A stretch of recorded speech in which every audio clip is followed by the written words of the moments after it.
दोस्तों, भारत एक ऐसा देश है जहां साल के 300 दिन बढ़िया धूप निकलती है, लेकिन फिर भी क्यों 80% लोगों में विटामिन डी की कमी है। 76% of the population is deficient in vitamin D. हर पांचवा भारतीय विटामिन डी की कमी से जूझ रहा है। चलो 70% वेजिटेरियंस में B12 की कमी है, एक बार समझ आता है, लेकिन 60% नॉन वेजिटेरियंस में क्यों B12 की कमी हो रही है। भारतीय लोगों में B12 की डेफिशिएंसी काफी ज्यादा मात्रा में दिखाई दे रही है। 47% of North Indian population is B12 deficient. Doctor से बात करो तो पता चलता है कि ज्यादातर लोग जिन्हें थकान, कमजोरी, हड्डियों और कमर में दर्द, हेयर फॉल और मूड स्विंग्स जैसी प्रॉब्लम्स होती हैं, उनका और कुछ नहीं बल्कि विटामिन डी और B12 ही कम होता है। तो सवाल तो ये उठता है कि ऐसी कौन सी गलतियां हैं जिससे इन इंपॉर्टेंट विटामिन्स की कमी हो रही है। ऐसे कौन से फूड्स हैं जिन्हें खाने से विटामिन डी और विटामिन B12 की कमी पूरी होती है। और अगर सप्लीमेंट लेना ही पड़े तो भारतीय मार्केट में सबसे बेस्ट, नेचुरल और सेफ ऑप्शंस कौन से हैं। बहुत ही काम की होने वाली है ये वीडियो। आइए तो फिर बिना किसी देरी के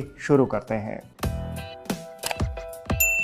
hello friends, welcome to fit tuber Hindi. पहले बात करते हैं विटामिन B12 की। दोस्तों, बॉडी को विटामिन B12 चाहिए होता है रेड ब्लड सेल्स बनाने के लिए, DNA को सिंथेसाइज करने के लिए और बहुत इंपॉर्टेंट ब्रेन और नर्वस सिस्टम की प्रॉपर फंक्शनिंग के लिए। इसीलिए अगर बिना किसी वजह से ही मूड स्विंग्स हो, डिप्रेशन हो, एंजाइटी हो, तो डॉक्टर पहली सलाह यही देते हैं कि अपना विटामिन B12 चेक करवाओ। आप जो खाना खाते हो उसे एनर्जी में कन्वर्ट करने के लिए भी विटामिन B12 का बड़ा रोल है।